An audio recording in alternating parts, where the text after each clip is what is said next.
রাসূলুল্লাহর জীবনে তো আমরা দেখি না রাসূলের আর নারীদের মধ্যে কোনো পর্দা টাঙানো ছিল। এটাই হলো প্রকৃত। তাহলে সেই প্রকৃতটা আপনি কোথায় পাবেন? আলেমদের কাছে পাবো আমরা। আলেমরা তো এক একজন এক এক দিকটা বলছে। তাহলে কি সব আলেমই ভুল? আজকে আপনাদের এই নারী সম্মেলনে দেখলাম অনেকগুলা ফেস্টুন ঝোলানো আছে এবং অনেক স্লোগানও আপনারা দিয়েছেন। একটা ফেস্টুনে আমি দেখলাম যে মোল্লার ইসলাম নয়, প্রকৃত ইসলাম চাই বা আল্লাহর ইসলাম চাই। ইসলাম তো আসলে একটা, কিন্তু মোল্লার ইসলাম কোনটা আবার প্রকৃত ইসলাম কোনটা, এটার মধ্যে পার্থক্যটা আমি আসলে বুঝলাম না। দেখেন, আল্লাহ রসুলের উপরে যে কোরআনটা নাজিল হয়েছে সেটা কয়টা? একটা। আমাদের রসুল কয়জন? তিনি যে জাতিটা গঠন করলেন সেটা কয়টা জাতি? কিন্তু আজকে আপনি বলেন সেই এক আল্লাহ বিশ্বাসী, এক কোরআনে বিশ্বাসী, এক রসুলের বিশ্বাসী এই জাতিটা কি একটা জাতি না হাজার হাজার জাতিতে বিভক্ত? শত শত। শুধু মুসলিমদের কথা যদি বলেন, হাজার হাজার তারিকা, হাজার হাজার মাযহাব, ফেরকা, তারিকা, দল, উপদল, রাজনৈতিক দল ইত্যাদি ইত্যাদিতে তারা বিভক্ত। তাহলে আপনি কোনটা নেবেন? সাপোজ একটা, আমি যেহেতু নারীদের বিষয়ে বলি, নারীরা পর্দা করবে, এটা তো সবাই বলে, কিন্তু পর্দাটা কতটুকু করবে? একজন বলবে আপাদমস্তক ঢাকবে, আরেকজন বলবে না ঢাকবে কিন্তু মুখটা খোলা রাখবে, আরেক দল বলে যে না পুরাটুক ঢাকবে চোখ খোলা রাখবে, আরেক দল বলে সব ঢাকবে খালি হাতের কবজি পায়ের কবজি। আপনি কোনটা নেবেন? এক এক মোল্লা, যদি মোল্লাই বলেন বা আলেম বলেন বা ধর্মের ধারক বাহক বলেন, ধর্মের প্রচারক বলেন, যেটাই বলেন, এক একজন এক একভাবে দিচ্ছে। আপনি কোনটা নেবেন?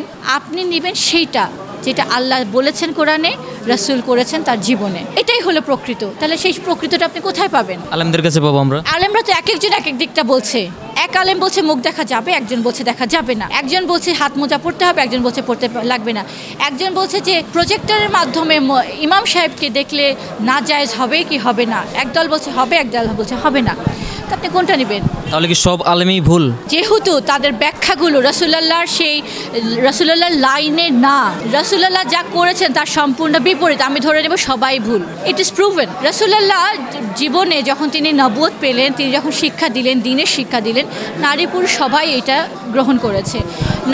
নারীদেরকে তিনি উজ্জীবিত করেছেন, উৎসাহ দিয়েছেন, প্রেরণা দিয়েছেন এবং রাসূলুল্লাহর সামনে বসে নারীরা আলোচনা করেছে। রাসূলুল্লাহর জীবনে তো আমরা দেখি না রাসূলের আর নারীদের মধ্যে কোনো পর্দা টাঙানো ছিল বা নারী পুরুষের মাঝেও কোনো পর্দা ছিল, সবাই তো একইভাবে কথা বলেছে। রাসূলুল্লাহ ঈদের জামাতে যখন খুতবা দিচ্ছেন, তিনি বুঝতে পারলেন নারীরা অনেক কথা বুঝতে পারেন নাই, তিনি তখন মেম্বার থেকে নেমে যে নারীদের মাঝে যে দাঁড়ালেন। এটা হাদিস যে তিনি মাঝে যে দাঁড়িয়ে যখন রাসূলুল্লাহ যখন খুতবা দিলেন, নারীরা কানের দুল, হাতের চুড়ি, আংটি সব খুলে দিয়ে দিলেন আল্লাহ রসুলকে আল্লাহর রাস্তায় ব্যয় করার জন্য।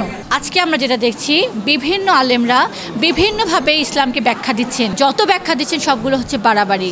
আল্লাহ কোরআনে বলেছেন, রসুলও বলেছেন তোমরা দিন নিয়ে বাড়াবাড়ি করো না, বাড়াবাড়ি করলে দিন ধ্বংস হয়ে যাবে, ঠিক তোমরাও ধ্বংস হবে যেভাবে অতীতে উম্মারা ধ্বংস হয়েছে। আজকে মুসলিম জাতি 180 কোটি, পৃথিবীর বেশি সম্পদে মুসলিমদের হাতে, পেট্রোলিয়াম বলেন বেশিরভাগ মুসলিমদের হাতে, গ্যাস বলেন, কিন্তু আজকে তারা গোলাম। যখন তাদের হাতে কিচ্ছু ছিল না তখন তারা শাসক ছিল, তখন তারা পুরো পৃথিবীকে লিড দিয়েছে, তখন তাদের হাতে ছিল শাসন ব্যবস্থা, আজকে তারা হয়েছে গোলাম। তখন তারা ছিল বিজয়ী জাতি, আজকে তারা পরাজিত। তারা তখন সমস্ত মানব জাতির অভিভাবক হয়েছিলেন, যতটুকু এরিয়ায় তারা শাসন করেছেন, তারা সবাইকে ন্যায় দিয়েছেন, সুবিচার দিয়েছেন, শান্তি প্রতিষ্ঠা করেছেন। আজকে তাদের সমাজে, দেশে, পরিবারের, সংসারে, তাদের রাষ্ট্রে অশান্তি, তাদের নিরাপত্তাহীনতা। আজকে মুসলমানরা দুয়ারে দুয়ারে উদ্বাস্তু শিবিরে ঘুরে বেড়াচ্ছে, লক্ষ লক্ষ হাজার হাজার নারী তাদের সম্ভ্রম হারাচ্ছে, ইজ্জত হারাচ্ছে, উদ্বাস্তু শিবিরে তাদের দিনরাত কাটাচ্ছে, উদ্বাস্তু শিবিরে তাদের সেই ধর্ষিত হওয়ার কারণে তারা সেখানে বাচ্চা প্রসব করছে। এটা আপনি বলতে চান যে মুমিন যাদেরকে আল্লাহ বলেছেন আমি তোমাদের অভিভাবক, আমি তোমাদের ওয়ালি, যাদের অভিভাবক আল্লাহ, তারা কখনো ধর্ষিত হতে পারে? তারা কখনো নিপীড়িত, নির্যাতিত, উপেক্ষিত, উদ্বাস্তু শিবিরে থাকতে পারে? নো, বিকজ তারা যে ইসলামটা প্রচার করছে সেটা আল্লাহ রসুলের ইসলাম না। যে প্রক্রিয়ায় তারা ইসলাম প্রচার করছে, প্রতিষ্ঠা করার চেষ্টা করছে, সেটা আল্লাহ রসুলের তরিকা নয়। আজকে হিজবুত তৌহিদ আবারও মানুষকে সেই 1400 বছর আগের সেই সঠিক দিনে ফিরিয়ে নিয়ে যেতে চাচ্ছে। এখন আপনি বলতে পারেন যে 1400 বছর আগে গেলে কি তাহলে আমাদের ঘোড়ায় চড়তে হবে? নো, ইসলাম হচ্ছে লাস্ট কোড অফ লাইফ, এইটা একটা সিস্টেম অফ লাইফ। এখানে আপনার পরিবার, সমাজ, রাষ্ট্র, শিক্ষা ব্যবস্থা, আইন কানুন, দণ্ডবিধি সব কিছু কীভাবে পরিচালিত করবেন সেটা দেয়া আছে। এবং এটা এতটাই কন্টেম্পোরারি, এটা এতটাই অ্যাডভান্স, এটা এতটাই মডার্ন, এখানে কোনো কিছু আপনার অতীত হওয়ার নাই। আজকে আপনি গাড়ি পেয়েছেন, আপনি গাড়িতে চড়বেন, আপনি প্লেন পেয়েছেন, আপনি প্লেনে চড়বেন, আজকে আপনি রকেটে যেতে হবে, আপনি রকেটে যাবেন।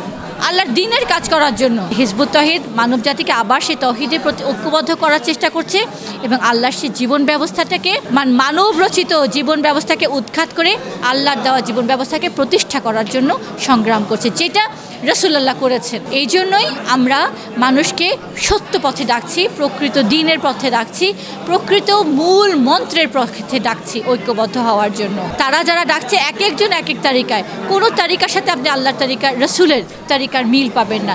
হিজবুত তৌহিদ রাসূলুল্লাহর তারিকায় আবারও দ্বীন প্রতিষ্ঠা করার সংগ্রাম করছে।